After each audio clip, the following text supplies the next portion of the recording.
अस्सलाम वालेकुम। CM Punjab Tabeer international placement programme का बाकायदा आगाज़ हो चुका है। अब आप इसके लिए ऑनलाइन अप्लाई कर सकते हैं। आज की इस वीडियो में आपको इस प्रोग्राम में ऑनलाइन अप्लाई का कंप्लीट तरीकाकार बताया जाएगा और इसके अलावा कौन-कौन लोग जो हैं वो इसके लिए अप्लाई कर सकते हैं, ऐज की रिक्वायरमेंट क्या है और आपकी सिलेक्शन किस तरह होगी और दीगर टर्म्स एंड कंडीशन क्या है। तो आज की वीडियो में आपको कंप्लीट गाइड किया जाएगा। तो वीडियो शुरू करने से पहले आप सबसे रिक्वेस्ट है कि अगर आप चैनल पे नए हैं तो चैनल को सब्सक्राइब कर लें और बेल आइकन को भी प्रेस कर लें।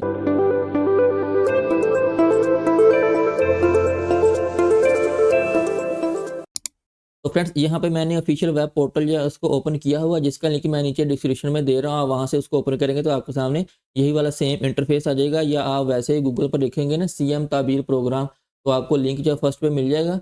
तो उसको आपने ओपन कर लेना, तो आपके सामने ये वाला इंटरफेस आएगा। यहाँ पे आप देखें Tabeer international placement programme under chief minister skilled Punjab initiative. तो अब आपने इसके लिए अप्लाई किस तरह करना, थोड़ा सा नीचे है तो यहाँ पे आपको इनरोल नाउ का ऑप्शन मिल रहा है। तो यहाँ से आप इसमें ऑनलाइन अप्लाई करेंगे। लेकिन फ्रेंड्स अप्लाई से पहले इस प्रोग्राम का एलिजिबिलिटी क्राइटेरिया और दीगर टर्म्स एंड कंडीशन जो है उनको चेक करते हैं। उसके लिए थोड़ा सा नीचे स्क्रॉल डाउन करें तो यहाँ पे सबसे पहले स्टेप इनटू अपॉर्चुनिटी, तो उसमें work in demand driven sector, उसमें कौन कौन से सेक्टर जो है वो शामिल हैं। सबसे पहले कंस्ट्रक्शन है, हॉस्पिटैलिटी है और उसके बाद हेल्थ केयर है। इन तीन कैटेगरी में जॉब्स जो हैं वो आई हैं, जिनके लिए अपॉइंटमेंट जो है वो की जाएगी। उसके बाद and get additional life skill with each courses, तो जो भी कोर्स आपको कराया जाएगा उसमें आपको सॉफ्ट स्किल्स होंगी, लैंग्वेज स्किल्स होंगी और फाइनेंशियल लिटरेसी होगी। इसके बाद फ्रेंड्स राइट साइड पर देखें कि अगर आपकी सिलेक्शन जो है वो इसके थ्रू हो जाती है तो उसमें आपको कौन कौन से बेनिफिट्स मिलेंगे। सबसे पहले आपको इंटरनेशनल सर्टिफिकेट दिया जाएगा।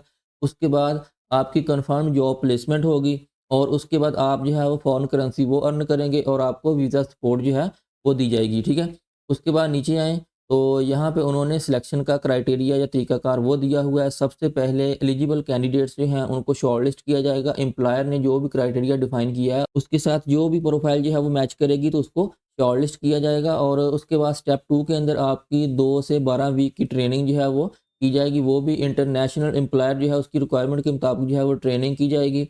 उसके बाद आपकी पोस्ट ट्रेनिंग टेस्ट होगा आपका और उसके बाद इंटरनेशनल जॉब प्लेसमेंट होगी और फिर आपको वीज़ा एंड ट्रैवल असिस्टेंट वो आपको दी जाएगी। तो ये सारा तरीकाकार है जिसको आपने फॉलो करना है। उसके बाद थोड़ा-सा नीचे है तो यहाँ पे एलिजिबिलिटी क्राइटेरिया उन्होंने दिया हुआ है कि सबसे पहले उन्होंने लोकेशन में ओनली पंजाब रेज़िडेंट, सिर्फ़ सूबा पंजाब के रहायशी जो हैं वो इस स्कीम में अप्लाई कर सकते हैं। उसके बाद एज रिक्वायरमेंट में उन्होंने बताया हुआ है कि 18 से 35 साल के अंदर आपकी एज जो है वो होनी चाहिए और एजुकेशन मिनिमम मैट्रिक जो है वो आपकी एजुकेशन होनी चाहिए। इससे अबव भी हो सकती है आपकी एफए या बैचलर भी हो सकती है, लेकिन मिनिमम जो है वो रिक्वायरमेंट मैट्रिक है। ठीक है, अगर आपकी मैट्रिक एजुकेशन है तो फिर आप इस प्रोग्राम में अप्लाई कर सकते हैं। उसके बाद थोड़ा-सा नीचे आएँ तो यहाँ पे आपको एप्लीकेशन फॉर्म जो है वो मिल रहा है। ठीक है, इसको आपने फिल आउट करना है। तो अगर आप टॉप पर देखें तो एनरोल नाउ वाले ऑप्शन पर अगर आप क्लिक करते हैं तो आप सेम जो है वो इसी फॉर्म पर आ जाते हैं। यहाँ पे आपने अपनी बेसिक इन्फॉर्मेशन देनी है, जिसमें आपका नाम आ जाएगा, आपका ईमेल एड्रेस, आपका जेंडर, आपका फ़ोन नंबर और आपका सीएनएससी नंबर और आपके सीएनएससी की इश्यू डेट, ये आपने सारी एंटर करनी है। और उसके बाद आपने रिक्वेस्ट ओटीपी वाले ऑप्शन पर क्लिक कर देना है। रिक्वेस्ट ओटीपी वाले ऑप्शन पर क्लिक करने के बाद आपके सामने नेक्स्ट जो है वो ओटीपी वेरिफिकेशन वाला पेज जो है वो शो हो जाएगा। आपके गिवन नंबर पे एक ओटीपी जो है वो आपको रिसीव होगी, वो आपने यहाँ पे एंटर कर देनी है और उसके बाद आपने वेरीफाई ओटीपी वाले ऑप्शन पर क्लिक कर देना है। तो मैं यहाँ पे जो मुझे ओटीपी रिसीव हुआ है वो मैं यहाँ पे एंटर करता हूँ।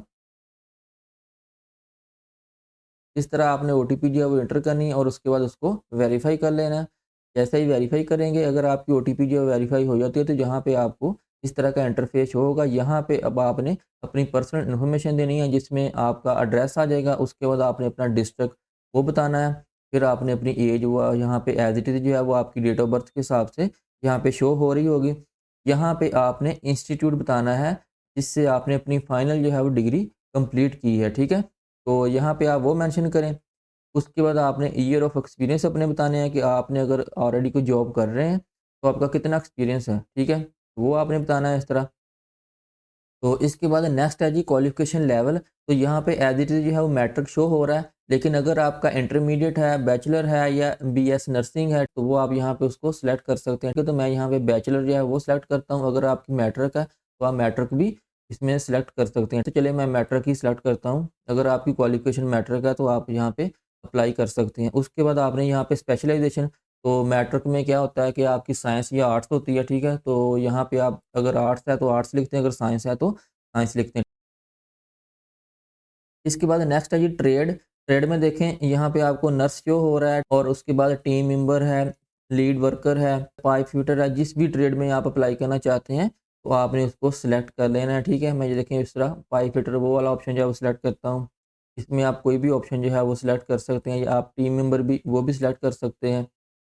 तो फ्रेंड्स यहाँ पे आप देख सकते हैं कि जैसे ही आप ट्रेड वाला ऑप्शन जो है उसको सिलेक्ट करते हैं या उसको चेंज करते हैं तो यहाँ पे आपको नीचे जो है वो रिक्वायर्ड क्वालिफिकेशन वाला ऑप्शन जो है वो चेंज होता हुआ नज़र आ रहा है, ठीक है? अगर आप पाइप फैब्रिकेटर के लिए अप्लाई कर सकते हैं तो उसके लिए रिक्वायर्ड क्वालिफिकेशन उन्होंने यहाँ पे दी हुई है, ठीक है? अगर आपके पास इनमें से कोई है तो ठीक है, अदरवाइज़ आप यहाँ पे इसको अदर वाला ऑप्शन जो है उसको सिलेक्ट करेंगे और यहाँ पे अपनी क्वालिफिकेशन जो है वो टाइप कर सकते हैं। और इसी तरह अगर आप लीड वर्कर के लिए अप्लाई करना चाहते हैं तो यहाँ पे देखें जैसे ही मैं वो सिलेक्ट करता हूँ तो यहाँ पे ऑप्शन जो है वो चेंज हो जाता है और रिक्वायर्ड क्वालिफिकेशन की जगह यहाँ पे कंट्री वाला ऑप्शन जो है वो आपको मिल रहा है और उसके लिए यहाँ पे सऊदी अरेबिया और कतर वाले 2 ऑप्शन जो है वो आपको शो हो रहे हैं। और इसी तरह अगर मैं पाइप फिटर के लिए अप्लाई करना चाहता हूँ तो मैं ये वाला ऑप्शन अगर सिलेक्ट करता हूँ तो यहाँ पे देखें कंट्री के अंदर मुझे सऊदी अरेबिया और बहरीन वाला ऑप्शन जो है वो शो हो रहा है, ठीक है? तो ये वाली जॉब जो है वो इन कंट्रीज़ में आई हैं, तो आपने अपने हिसाब से देख लेना जिस भी जॉब के लिए आप अप्लाई करना चाहते हैं उसको आपने सेलेक्ट कर लेना है और उसके बाद कंट्री वो सिलेक्ट कर लेनी है, ठीक है? इस तरह।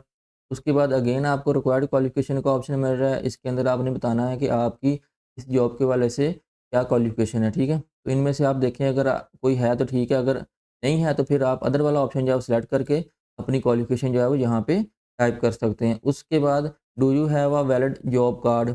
अगर है तो येस कर दें, अगर नहीं है तो इसको नो कर दें। इसके बाद नेक्स्ट है जी do you have GCC work experience? GCC stand for golf corporation council, ठीक है? अगर आपका इसके अंदर एक्सपीरियंस है तो यस कर दें, अदरवाइज इसको नो कर दें। और उसके बाद do you know basic English? अगर आप इंग्लिश या बेसिक जानते हैं तो यस कर दें, अगर नहीं तो फिर नो कर दें। और उसके बाद आपने यहाँ पे अपनी अपडेटेड सीवी जो है वो यहाँ पे आपने अपलोड करनी है और उसके बाद आपने यहाँ पे अपने सीएनएसी की फ्रंट साइड वो यहाँ पे अपलोड करें और उसके बाद आई एग्री वाले ऑप्शन पर क्लिक कर दें और उसके बाद अपनी एप्लीकेशन जो है उसको सबमिट कर दें। जी फ्रेंड्स, तो जैसे ही आप सबमिट एप्लीकेशन वाले ऑप्शन पर क्लिक करेंगे तो थोड़ा-सा प्रोसेस के बाद आपको थैंक यू का मैसेज जो है वो शो हो जाएगा। Your submission has been received only shortlisted candidate will be contacted. तो जो कैंडिडेट जो हैं वो शॉर्टलिस्ट होंगे उनको थ्रू ईमेल जो है वो इन्फॉर्म कर दिया जाएगा। आपने अपना ईमेल जो है वो यहाँ पे मेंशन किया था उसको डेली बेसिस पे चेक करते रहना है। तो फ्रेंड्स आज की वीडियो में इतना ही, उम्मीद करता हूँ आज की वीडियो आपको पसंद आई होगी। तो मिलते हैं नेक्स्ट वीडियो में नई अपडेट के साथ, तब तक के लिए अल्लाह हाफ़िज़।